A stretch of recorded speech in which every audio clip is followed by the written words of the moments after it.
약을 복용한 후 부작용을 호소하는 목소리는 과거에 비해 SNS나 유튜브를 통해 개인의 목소리를 낼 기회가 늘어난 요즘, 약을 꼭 먹어야 하는 환자들에게는 꽤나 부담스러운 정보가 되기도 합니다. 정보의 홍수 속에서는 개의 회충약이 암을 예방한다거나 없앤다는 루머가 떠돌기도 했습니다. 좋던 나쁘던 크던 적던 간에 약에 따르는 부작용을 우려해 아예 약의 복용을 거부하는 사람들도 많습니다. 그러나 성인병의 경우 약을 꾸준히 먹는 것이 이로움이 클 뿐 아니라 성인병 자체가 다른 큰 질병의 원인이 되기 때문에 꼭 의사의 지시에 따라 약을 복용해야 합니다. 인공이라며 약을 거부하는 사회적 분위기와는 달리 제약기술이 발달하며 약물 재창출 혹은 약물의 전략적 사용과 같은 새로운 개념이 제시되고 있습니다. 에볼라 치료제로 개발됐지만 코로나 치료제로 인정받은 렘데시비르나 위궤양 치료제였지만 탈모 치료에 널리 쓰이는 미녹시딜이 대표적인 사례입니다. 개발 단계에서 의도치 않았던 좋은 사이드 이펙트나 또 다른 작용을 발견하여 한 번에 두세 가지 질병을 예방하거나 치료하는 것이 자리 잡는 겁니다.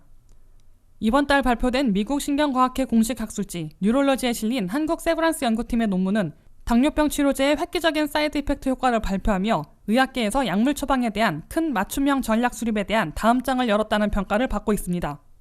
이 연구 발표 결과에 따르면 끼니 때마다 혈당 조절을 위해 약을 챙겨야 했던 당뇨병 환자들이 먹어온 당뇨병 치료제 중 하나인 피오글리타존이 치매 발병률을 낮춰준다는 겁니다. 이 논문에 따르면 9만 2천여 명을 10년간 추적 관찰한 결과 피오글리타존을 복용한 군이 그렇지 않은 군에 비해 치매 발병 위험도를 16% 이상 낮춘다는 사실을 확인했습니다. 특히 뇌와 심장의 혈액순환 장애를 가진 당뇨병 환자일수록 최대 43%로 효과가 더 뚜렷했습니다. 관상동맥 혈류 장애로 인한 허혈성 심장질환 병력이 함께 있는 경우 최대 54% 줄었습니다. 혈관성 치매가 따로 있을 만큼 치매와 혈액순환의 상관관계가 높다는 것이 의학계의 정설입니다. 성인병이 발병하고 나면 치매의 위험성도 높아집니다. 이 논문에서는 피오글리타존이 혈당을 낮추고 혈류를 개선시켜 혈관 기능 개선에도 영향을 미치는 것으로 밝혔습니다. 따라서 혈관장애가 있는 당뇨 환자나 가족력에 치매가 있는 당뇨 환자가 치료제를 선택할 때는 두 가지 효과를 한꺼번에 볼 수 있는 약을 선택하는 맞춤형 전략 수립이 가능해진 겁니다.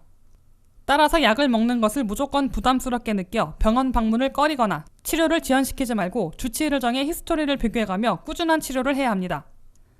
의학과 제약, 기술과 과학이 발전될수록 우리의 앞날이 불투명해진다는 비관의 목소리가 커지지만 의료제약계 종사자들은 우리는 사람을 위한 최대 이익과 선을 생각한다며 지속적으로 발전을 꾀하고 있다고 전했습니다. WKTV 뉴스 안혜련입니다.